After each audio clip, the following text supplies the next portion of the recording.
Assalamualaikum warahmatullahi wabarakatuh. Selamat pagi dan salam sejahtera bagi kita semua.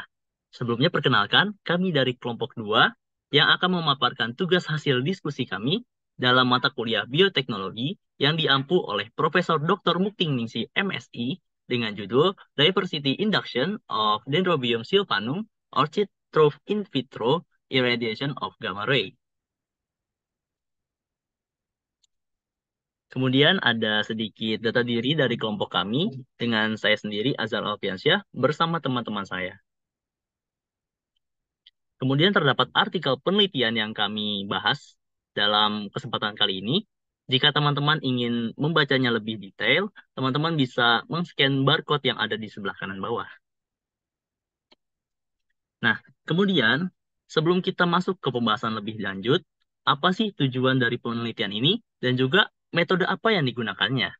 Nah, seperti yang kita ketahui, bahwasannya terdapat banyak sekali penelitian yang menggunakan radiasi untuk mendapatkan suatu produk yang lebih unggul. Akan tetapi, terdapat pula efek samping yang cukup merugikan apabila tidak dilakukan dengan prosedur yang tepat dan juga dosis yang tepat. Maka dari itu, penelitian ini memiliki tujuan untuk mengetahui pengaruh iradiasi sinar gamma secara in vitro terhadap keragaman Dendrobium sylvanum. Nah, dengan penelitian ini diharapkan dapat memberikan kontribusi dalam bidang biologi maupun pertanian, khususnya dalam budidaya anggrek Dendrobium sylvanum melalui iradiasi sinar gamma dan juga kultur jaringan. Nah, untuk selanjutnya akan dibahas oleh teman saya. Baik, selanjutnya ada mengapa sih kita perlu dilakukan pemuliaan tanaman. Boleh di next. Nah, eh, pada bunga yang dihasilkan pada tanaman anggrek Dendrobium sylvanum mempunyai nilai ekonomi yang tinggi. Nah, sehingga permintaan terhadap anggrek ini terus meningkat. Untuk memenuhi permintaan pasar, kuantitas itu kan tidak bisa dijadikan satu-satunya faktor penentu saja, namun kualitas anggrek juga harus diperhatikan.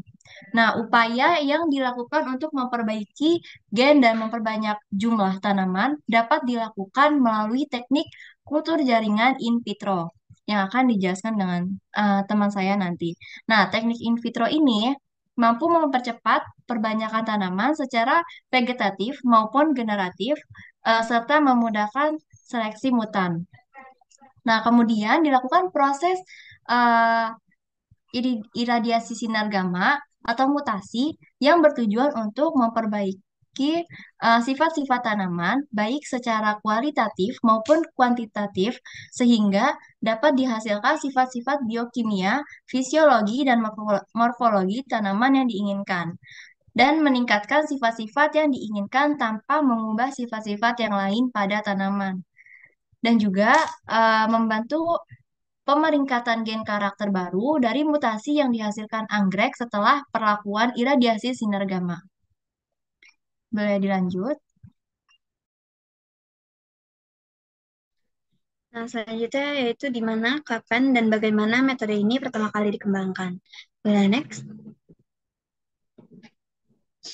Nah, teknik kultur jaringan ini mulai berkembang dari adanya teori totipotensi sel oleh Swan dan Schleiden pada tahun 1838 yang menyatakan dalam masing-masing sel tumbuhan ini mengandung informasi genetik dan sarana fisiologis tertentu yang mampu membentuk tanaman lengkap bila ditempatkan dalam lingkungan yang sesuai.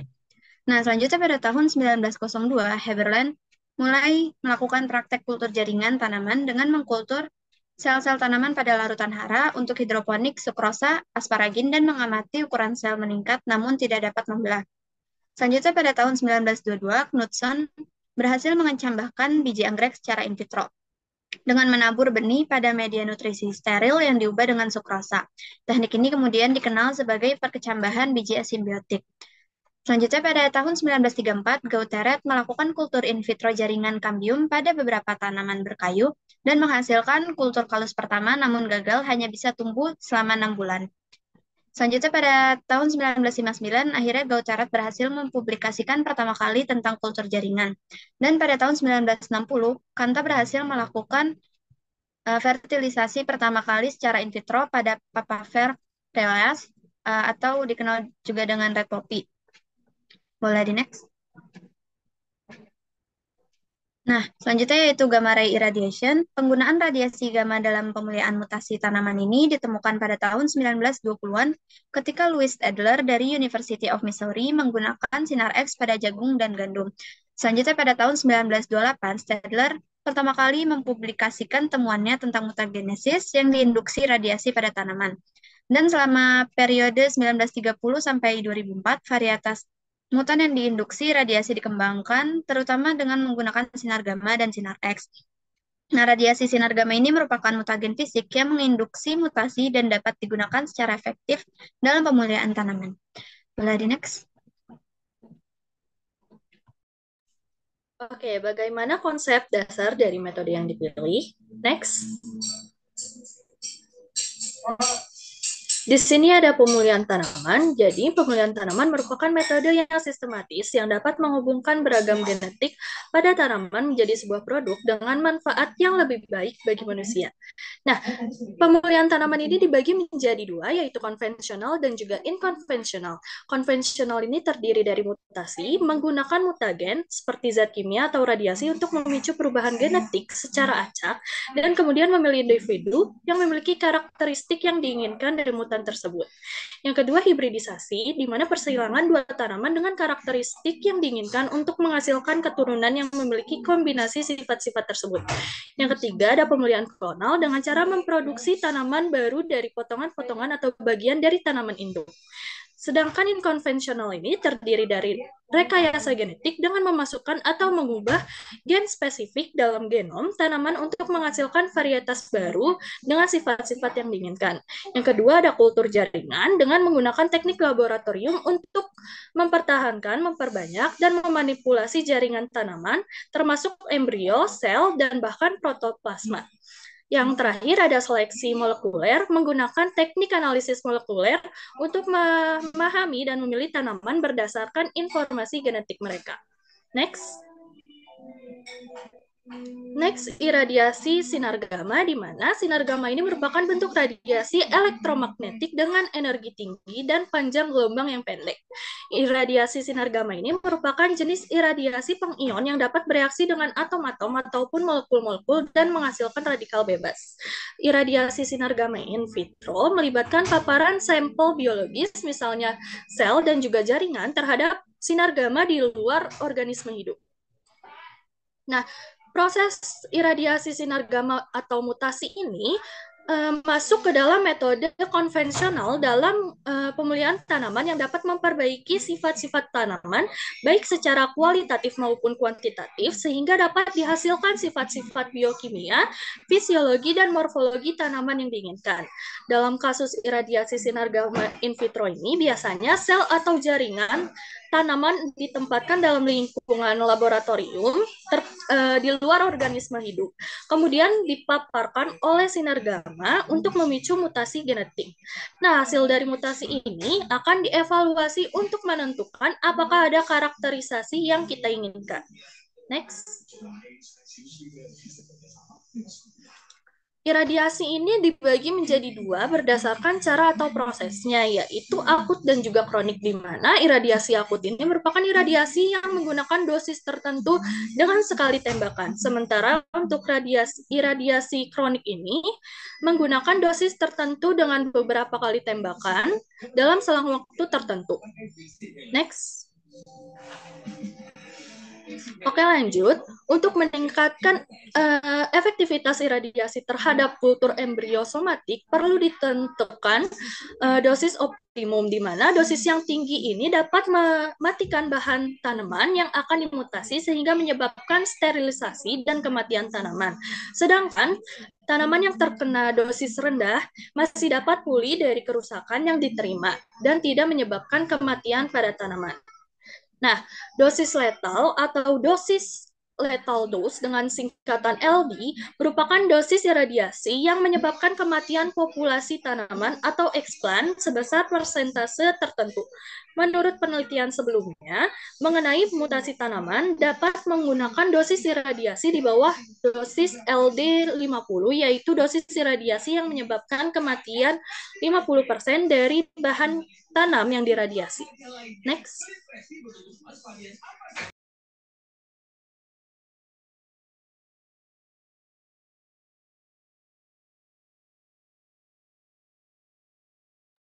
Selanjutnya itu bagaimana cara pengoperasian metode ini dan bagaimana hasilnya.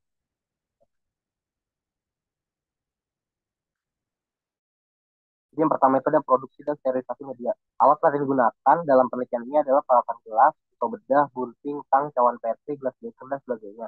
Sterilisasi dilakukan dengan menggunakan autoclave pada suhu 80 derajat Celcius selama kurang lebih 3 jam.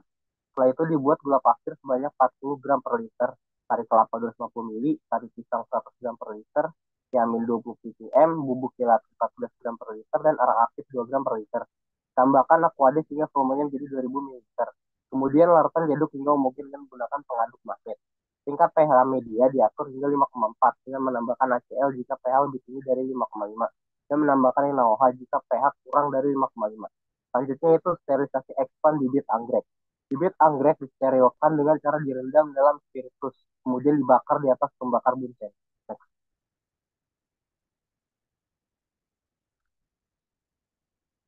Yang ketiga itu ada penanaman bibit anggrek. Bibit anggrek ini dibagi jadi 4 bagian dengan pisau bedah dan disebarkan secara merata pada media yang telah dibuat sebelumnya. Media kultur jaringan yang telah ditanam ditutup rapat menggunakan plastik wrap. Selanjutnya yaitu iradiasi sinar gamma pada planlet. Planlet anggrek yang sedang tumbuh kemudian diiradiasi menggunakan gamma chamber 4000A dengan 5 dosis berbeda, yaitu 0 gray, 15 gray, 30 gray, 45 gray, dan 60 gray. Setelah itu planlet disubkultur atau diaklimatisasi. Planlet aklimatisasi kemudian dipindahkan ke media tanam baru sebagai tempat aklimatisasi. Media yang digunakan adalah arang dan pakis. Dan aklimatisasi dilakukan selama 3 bulan.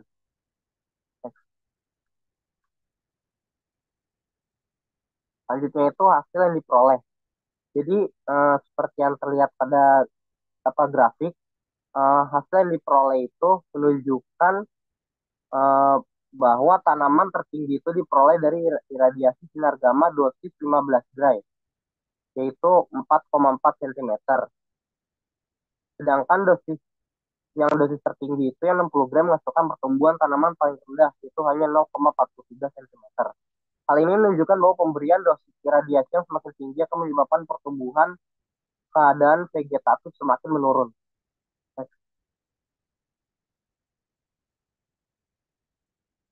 Selanjutnya itu yang grafik yang sebelah kiri itu menunjukkan bahwa terlihat peningkatan jumlah daun tertinggi diperoleh pada dosis 15 gray, yaitu sebesar 2,67.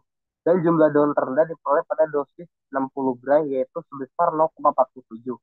Dari data tersebut menunjukkan bahwa sedikitnya jumlah daun diperoleh pada perlakuan 45 gray dan 60 gray disebabkan oleh tingginya dosis iradiasi yang mampu menyebabkan kerusakan atau perubahan kromosom yang akan mempengaruhi laju pertumbuhan daun. Sedangkan yang di sebelah kanan itu diperoleh hasil bahwa rata-rata panjang daun anggrek di Silvanum tertinggi itu diperoleh pada perlakuan 15 gray, yaitu 2,36 cm. Hal ini menunjukkan bahwa pemberian dosis yang lebih rendah menghasilkan perkembangan lebar dan panjang daun yang lebih baik. Hal ini dikarenakan pada saat planlet terkena radiasi sinar gamma berat, maka lebar panjang daun akan mengalami penurunan pertumbuhan dan perkembangan.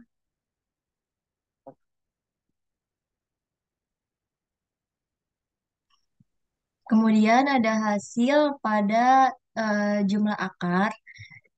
Ada pada gambar yang di sebelah kiri itu hasil yang didapat dari hasil aklimatisasi anggrek Dendrobium sylvanum. Nah, setelah iradiasi sinar gamma pada A itu kontrol Dendrobium sylvanum, yang B itu dengan sinar gamma 15 gray, yang C dengan 30 gray, yang D dengan 45 gray, dan yang E dengan 60 gray. Nah, iradiasi sinar gamma sebesar 15 Gray menghasilkan rata-rata jumlah yang cukup tinggi dibandingkan dengan perlakuan lain maupun pada kelompok kontrol. Terlihat pada dosis 15 Gray pada grafik ini yang sebelah kanan, itu menghasilkan 5,33 helai akar dan jumlah akar terendah diperoleh pada 45 Gray. Nah, kondisi ini diduga disebabkan oleh paparan cahaya hasil iradiasi sinar gamma dengan dosis 15 Gray, sehingga tanaman pada dosis tersebut mampu pulih lebih cepat dibandingkan dosis lainnya, serta mampu tumbuh dengan normal. Nah,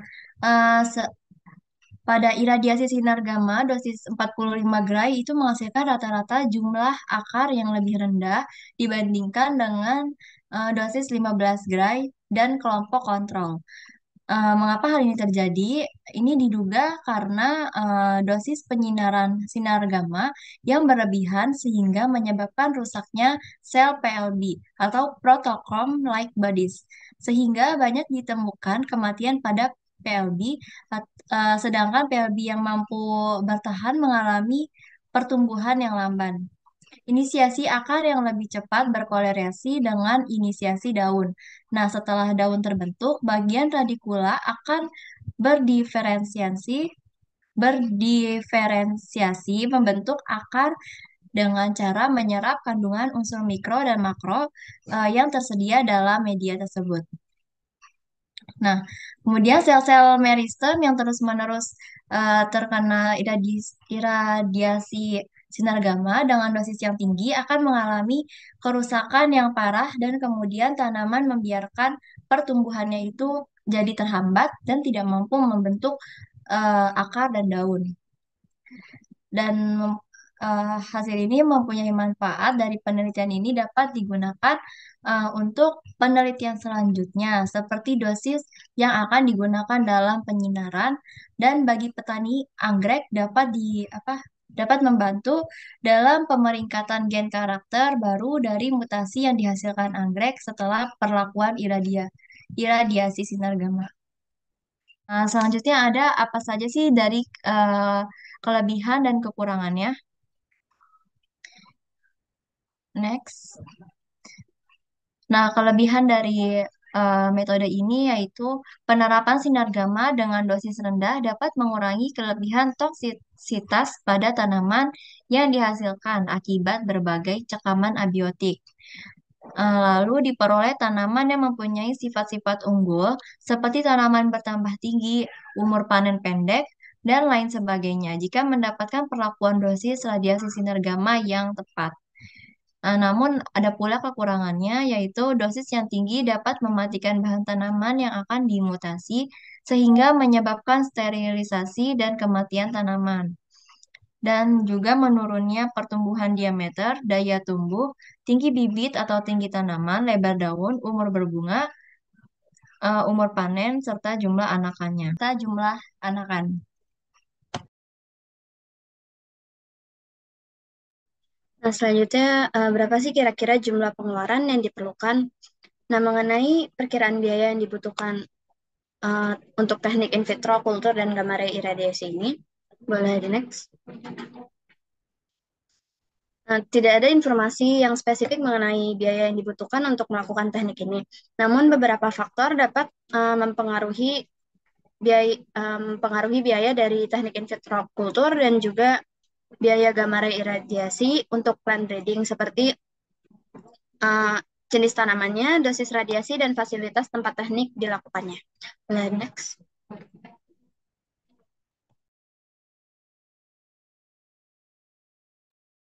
Oke, kemudian di mana sih tempat yang sekiranya cocok untuk mengoperasikan metode ini? Nah, dalam artikel penelitian ini tidak dijelaskan lokasi secara pasti ya pada saat penelitiannya. Namun, menurut sumber lain, ada yang menyatakan bahwa untuk melakukan proses iradiasi ini dapat dilakukan dengan menggunakan alat yang bernama iradiator gamma cell. Nah, alat tersebut terdapat di Badan Riset dan Inovasi Nasional atau BRIN, yang dimana ketika ada suatu pihak yang ingin melakukan iradiasi terhadap produknya, nah pihak tersebut dapat menyewa jasa dari BRIN ini. Nah, yang tentunya kegiatan ini dilakukan di dalam laboratorium yang tertutup. Selanjutnya akan dijelaskan oleh teman saya. Oke, bagaimana kesimpulan dan juga saran menurut kelompok kami? Next. Seperti yang telah dijelaskan sebelumnya, bahwa penyinaran sinar gamma pada tumbuhan anggrek ini dapat terjadi mutasi pada perlakuan dosis 15 Gray yang menunjukkan hasil paling optimal dari keseluruhan pengukuran yang meliputi tinggi tanaman, jumlah daun, panjang daun, lebar daun, dan lain-lain, serta lebih terkontrol dibandingkan dengan perlakuan dalam dosis iradiasi yang lainnya. Nah, dosis yang terlalu rendah dapat menyebabkan berkurangnya mutan yang terbentuk, sedangkan dosis yang terlalu tinggi akan mematikan bahan yang dimutasi atau mengakibatkan sterilisasi. Sedangkan dosis penyinaran sinar gamma yang berlebihan dapat menyebabkan rusaknya sel PLB atau protocorm body, sehingga banyak ditemukan kematian pada PLB. Sedangkan PLB ini yang mampu bertahan mengalami pertumbuhan yang lambat. Next. Oke, sekian presentasi dari kelompok kami. Apabila dari teman-teman ada yang ingin ditanyakan, silahkan untuk meninggalkan pertanyaannya di dalam kolom komentar. Dan jika teman-teman merasa presentasi kami sangat menarik ya untuk dibahas dan juga sangat informatif, teman-teman bisa melakukan sharing ya atau membagikan video kami kepada teman-teman semua. Oke, mungkin cukup sekian presentasi dari kami. Kurang lebihnya mohon maaf. Wabillahi taufiq wal hidayah. Wassalamualaikum warahmatullahi wabarakatuh.